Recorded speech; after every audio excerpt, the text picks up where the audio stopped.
علیکم ورحمۃ اللہ وبرکاتہ۔ کیا حال ہے آپ لوگوں کا؟ یقیناً انتظار میں بھی ہوں گے کہ اب ہمارے پیارے نبی حضرت محمد صلی اللہ علیہ وآلہ وسلم کے بارے میں مزید کچھ جاننا ہے، تو چلتے ہیں ہم اپنی اسلامی سٹوری کی جانب۔ ٹھیک ہے، تو آپ پڑھ لیتے ہیں۔ رب اشرح لی صدری ویسر لی امری واحلل عقدۃ من لسانی یفقہوا قولی۔ ہاں جی، ہم نے دیکھا تھا کہ جب سب قبیلوں میں جھگڑا شروع ہو گیا تھا، کس وقت ہوا تھا؟ جب خانہ کعبہ میں حجر اسود رکھنے کی باری آئی تھی۔ اس وقت قریش کے سب قبیلوں میں جھگڑا شروع ہو گیا۔ ہر کوئی چاہتا تھا کہ حجر اسود وہ اٹھا کر اس کی جگہ پر رکھے۔ آپ کو معلوم ہی ہوگا نا کہ یہ جنت کا پتھر ہے، طواف کے وقت اس کو چوما جاتا ہے یا اس کی طرف اشارہ کیا جاتا ہے۔ ہاں، تو ان میں جھگڑا شروع ہو گیا، یہاں تک کہ خون خرابے تک نوبت آ پہنچی۔ ایک بوڑھے قریشی نے لڑائی سے بچنے کی ترکیب یہ بتائی کہ کل صبح جو شخص سب سے پہلے خانہ کعبہ میں داخل ہو اس سے فیصلہ کرا لیا جائے۔ اب جو انہوں نے دیکھا تو صبح سب سے پہلے حضرت محمد صلی اللہ علیہ وآلہ وسلم بیت اللہ میں داخل ہوئے۔ واہ، مزہ آ گیا، سب بول اٹھے۔ جی ہاں، ان لوگوں نے اپنا مسئلہ آپ کے سامنے رکھا۔ آپ نے سن کر یہ چادر، یعنی ایک چادر تھی، اس کو منگوایا اور اس چادر کے درمیان جو حجر اسود تھا اس کو رکھا گیا اور ان سے کہا کہ اب ہر قبیلے کا سردار چادر کو پکڑے۔ چنانچہ ایسا ہی کیا گیا۔ جب چادر میں رکھا ہوا حجر اسود اس جگہ کے قریب پہنچ گیا جہاں اسے لگانا تھا تو آپ نے خود اس کو اٹھا کر اس کی جگہ پر رکھ دیا۔ حجر اسود کس کو کہا جاتا ہے؟ سیاہ پتھر کو۔ سبحان اللہ، کیا فیصلہ کیا آپ نے! خون خرابہ ٹل گیا۔ ایوب نے تو بڑے ہی پرجوش انداز میں کہا، جی ہاں بالکل، آپ کو اللہ تعالیٰ نے عقل ہی ایسی عطا فرمائی تھی، گویا علم کا خزانہ عطا فرمایا تھا، اسی لیے آپ عربوں کی جہالت بڑی زندگی کو دیکھ دیکھ کر کرتے رہتے تھے اور بے چین ہو جاتے تھے۔ وہ لوگ ایک اللہ کی عبادت نہیں کرتے تھے، اصل دین سے ہٹ گئے تھے۔ وہ دین جو حضرت ابراہیم علیہ السلام کے ذریعے ان تک پہنچا تھا اس کو وہ بھلا بیٹھے تھے اور اب بتوں کی پوجا کرتے تھے۔ یہ ان کا شرک تھا۔ قرآن میں اللہ تعالیٰ نے شرک کو سب سے بڑا ظلم قرار دیا ہے اور اعلان فرمایا ہے کہ میں شرک کو معاف ہرگز نہیں کروں گا۔ کعبے میں 360 بت رکھے ہوئے تھے۔ حضرت محمد صلی اللہ علیہ وسلم انہی بتوں کی پوجا کرتے دیکھتے ان لوگوں کو تو غمگین ہو جاتے، اسی وجہ سے آپ ان سے دور رہتے۔ تنہائی میں آپ کو سکون محسوس ہوتا، چنانچہ آپ مکہ سے باہر ایک غار میں چلے جاتے، اس کا نام غار حرا ہے۔ آپ کئی کئی دن اس غار میں گزارتے، اللہ کی نشانیوں میں غور و فکر کرتے اور اس کی یاد میں گم ہو جاتے۔ اسی غار میں اللہ تعالیٰ نے آپ کو نبوت عطا فرمائی، لیکن کیسے؟ بہت سارے خواتین اور مرد بول اٹھے اور بچے بھی ساتھ میں بول اٹھے۔ بتا رہا ہوں بھائی، معلوم ہوتا ہے تم لوگ بہت زیادہ دلچسپی محسوس کر رہے ہو۔ جی بالکل، یہ بھی بھلا پوچھنے کی بات ہے۔ کئی بچے، کئی خواتین اور مرد جو حضرات تھے وہ ایک ساتھ بولے۔ جی ہاں، تو اس کی تفصیل کچھ یوں ہے کہ رمضان کا مہینہ تھا اور پیر کا دن۔ آپ صلی اللہ علیہ وآلہ وسلم غار حرا میں اللہ کی یاد میں مصروف تھے، یعنی عبادت میں مشغول تھے کہ اللہ کا فرشتہ جبریل آیا، یعنی حضرت جبریل امین۔ اس نے آپ صلی اللہ علیہ وآلہ وسلم سے کہا، پڑھیے اقرأ۔ آپ صلی اللہ علیہ وآلہ وسلم نے فرمایا، ماں انا بقاری، میں تو نہیں پڑھا ہوا، میں پڑھنا نہیں جانتا۔ اس نے پھر یہی کہا، آپ نے بھی دوبارہ پھر وہی جواب دیا۔ 3 بار ایسا ہوا، پھر فرشتے نے آپ صلی اللہ علیہ وآلہ وسلم کو پکڑ کر زور سے بھینچا اور کہا، پڑھیے اپنے رب کے نام سے جس نے پیدا کیا، جس نے انسان کو خون کے لوتھڑے سے پیدا کیا۔ اقرأ بسم ربک الذی خلق الانسان من علق اقرأ وربک الاکرم الذی علم بالقلم علم الانسان ما لم یعلم۔ پڑھیے اپنے رب کے نام سے جس نے پیدا کیا، جس نے انسان کو خون کے لوتھڑے سے پیدا کیا۔ پڑھیے، اور آپ کا رب بڑا ہی کریم ہے، جس نے قلم کے ذریعے سے علم سکھایا، انسان کو وہ بات سکھائی جسے وہ نہیں جانتا تھا۔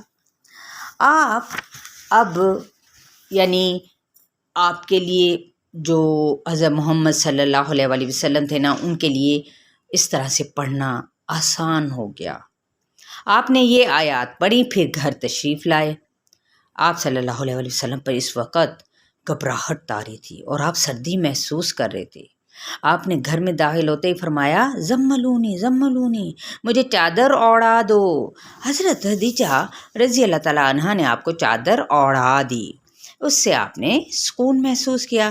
پھر آپ نے سیدہ خدیجہ رضی اللہ تعالیٰ عنہا کو سارا واقعہ بیان کر دیا۔ واقعہ سن کر وہ بولیں، اللہ کی قسم، اللہ آپ کو کبھی رسوا نہیں کرے گا۔ آپ صلہ رحمی کرتے ہیں، بے سہاروں کا بوجھ اٹھاتے ہیں، تنگ دست لوگوں کی مدد کرتے ہیں، مہمانوں کی مہمان نوازی کرتے ہیں اور مشکل وقت میں ہر ایک کا ساتھ دیتے ہیں۔ سبحان اللہ، سبحان اللہ۔ یعنی قول اللہ تعالی اذلۃ علی المؤمنین اعزۃ علی الکافرین، سورہ المائدہ کی 54 آیت ہے نا، کہ اللہ تعالیٰ کا ارشاد ہے جو مومنوں پر نرم اور کفار پر سخت ہوں گے۔ یا آپ صلی اللہ علیہ وآلہ وسلم کی خصوصیت تھی۔ اور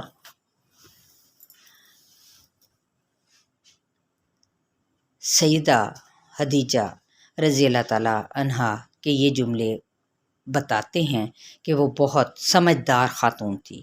اس واقعے کے 6 ماہ بعد تک تو وحی آئی نہ۔ اللہ کی یہی مرضی اور حکمت تھی، تو آپ کے دل میں وحی کا شوق پیدا ہو چکا تھا۔ آپ صلی اللہ علیہ وآلہ وسلم وحی کی طلب محسوس کرنے لگے تھے۔ آپ چاہتے تھے کہ دوبارہ وحی آئے۔ آخر دوبارہ وحی کا سلسلہ شروع ہوا۔ سورہ مدثر کی ابتدائی آیات نازل ہوئیں۔ ان آیات میں آپ کو صاف طور پر حکم دیا گیا کہ آپ لوگوں کو ان کے گناہوں سے ڈرائیں۔ اسی طرح اسلام کی تبلیغ شروع ہوئی۔ نبی کریم صلی اللہ علیہ وآلہ وسلم پہلے 3 سال تک چپکے تبلیغ فرماتے رہے۔ نماز گھروں میں یا پہاڑوں کی گھاٹیوں میں پڑھی جاتی رہی۔ اس طرح اسلام کا پیغام ایک سے دوسرے کو پہنچتا رہا۔ لوگ آہستہ آہستہ مسلمان ہوتے رہے۔ عورتوں میں سب سے پہلے حضرت خدیجہ رضی اللہ تعالیٰ عنہا مسلمان ہوئیں۔ مردوں میں سب سے پہلے حضرت ابو بکر صدیق رضی اللہ تعالیٰ عنہ ایمان لائے، اور لڑکوں میں سیدنا علی رضی اللہ تعالیٰ عنہ نے اسلام قبول کیا۔ غلاموں میں سب سے پہلے زید بن حارثہ رضی اللہ تعالیٰ عنہ نے اسلام قبول کیا۔ اسی طرح نبی اکرم صلی اللہ علیہ وآلہ وسلم کی محنت سے تقریباً 40 افراد اسلام لے آئے۔ گویا اسلام کی بنیاد شروع ہو گئی۔ پھر اللہ تعالیٰ نے آپ صلی اللہ علیہ وآلہ وسلم کو عام تبلیغ کا حکم فرمایا۔ بس اس کے بعد تو آپ تمام عمر دین کی تبلیغ ہی کرتے رہے۔ آپ صلی اللہ علیہ وآلہ وسلم نے اپنا آرام، سکون اور اپنا چین سب کچھ چھوڑ دیا اس دین کی خاطر۔ جب آپ صلی اللہ علیہ وآلہ وسلم کو عام دعوت دینے کا حکم ملا تو آپ صفا پر چڑھ گئے۔ آپ بلند آواز سے بولے، یا صباحہ، یہ لفظ سب کو جمع کرنے کے لیے بولا جاتا تھا۔ آپ کی آواز سنتے ہی قریش دوڑ کر آپ کی طرف آئے۔ آپ نے ان سے فرمایا، اگر میں تم سے کہوں کہ اس پہاڑ کے پیچھے سے ایک لشکر تم پر حملہ کرنے کے لیے آ رہا ہے تو کیا تم میری بات کو سچ مان لو گے؟ ان سب نے کہا، ہاں کیوں نہیں، ہم نے تو آپ کو ہمیشہ سچا ہی پایا ہے، صادق ہی پایا ہے۔ ان کا جواب سن کر آپ صلی اللہ علیہ وآلہ وسلم نے فرمایا، تب پھر سنو، میں تمہیں ایک سخت عذاب سے ڈرانے کے لیے بھیجا گیا ہوں۔ آپ صلی اللہ علیہ وآلہ وسلم کے چچا ابو لہب بھی ان لوگوں میں شامل تھا۔ آپ کی باتیں سن کر غضبناک ہو گیا۔ اس کے ساتھ ہی سب لوگ ناراض ہو کر چلے گئے۔ بس اس کے بعد تو پھر آپ صلی اللہ علیہ وآلہ وسلم پر ظلم و ستم کا سلسلہ شروع ہو گیا، یہاں تک کہہ کر جو ابرار احمد تھے، جو کہانی یہ اسلامی سنار بھی رہے تھے، سب کو اکٹھا کر کے تو ایک سرد آہ بھر کر خاموش ہو گئے۔ یہ کیا بات ہوئی؟ ان لوگوں نے ظلم کیوں شروع کر دیا بھلا؟ عامر جو لڑکا تھا اس نے حیران ہو کر کہا، عرب کے سردار یہ بات برداشت نہ کر سکے کہ ان کے طور طریقوں کو برا کہا جائے، ان کے بتوں کی تردید کی جائے۔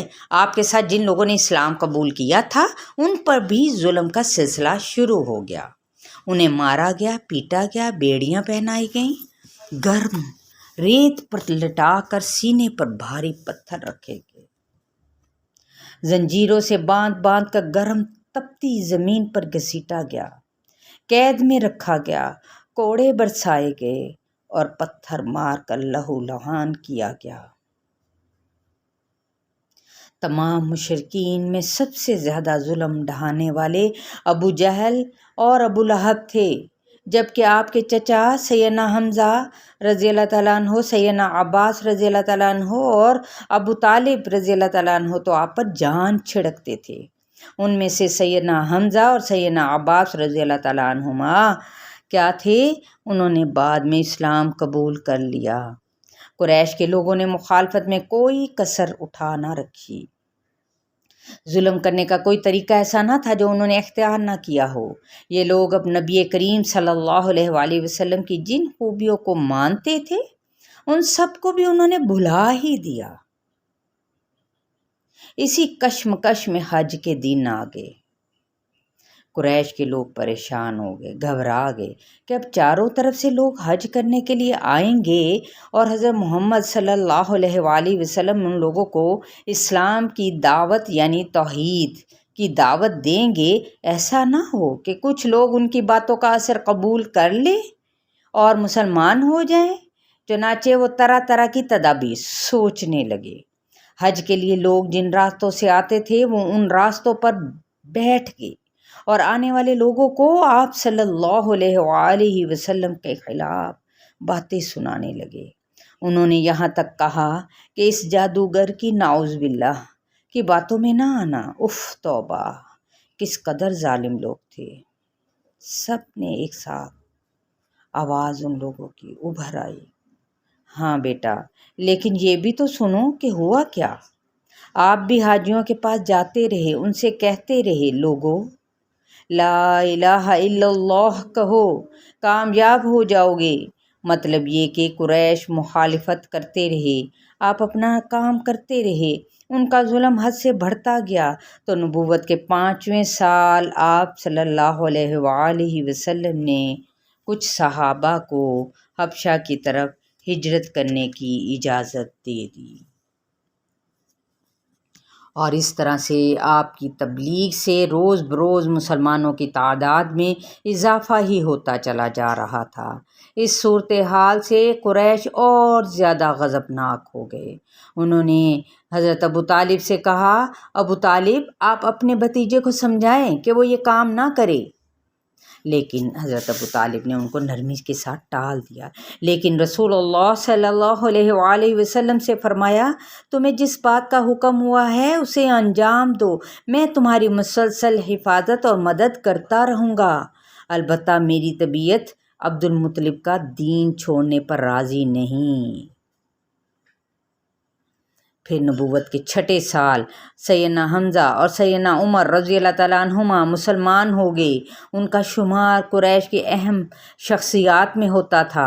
ان کے مسلمان ہونے سے مسلمانوں کی طاقت میں بہت اضافہ ہوا۔ سبحان اللہ، سبحان اللہ۔ بقیہ جو اس کا حصہ ہے انشاءاللہ تعالی نیکسٹ ویک ہم سنیں گے، پڑھیں گے اور اس میں سے لیسن بھی سیکھیں گے کہ ہمارے لیے کیا سبق ہے آپ صلی اللہ علیہ وآلہ وسلم کی زندگی سے۔ کہ کس طرح سے انہوں نے تکالیف اٹھائیں، کس چیز کے لیے؟ دین کے لیے، حق کے لیے۔ ان کی پرورش دیکھے کیسے ہوئی۔ چلیں ہم لوگوں نے بھی انشاءاللہ تعالی آپ صلی اللہ علیہ وآلہ وسلم کی پیروی کرنی ہے، حق کے لیے اپنے آپ کو مضبوط رکھنا ہے، چاہے کچھ بھی ہو جائے۔ چلیں یہاں پہ ختم کرتے ہیں، اور اپنے ساتھیوں میں یہ ضرور شیئر کریں، اپنے جاننے والوں میں، اپنے اسکول کے ساتھیوں میں، اپنی سہیلیوں، چاہے آپ جابز کر رہے ہیں ان ساتھیوں میں، سب کو۔ السلام علیکم ورحمۃ اللہ وبرکاتہ۔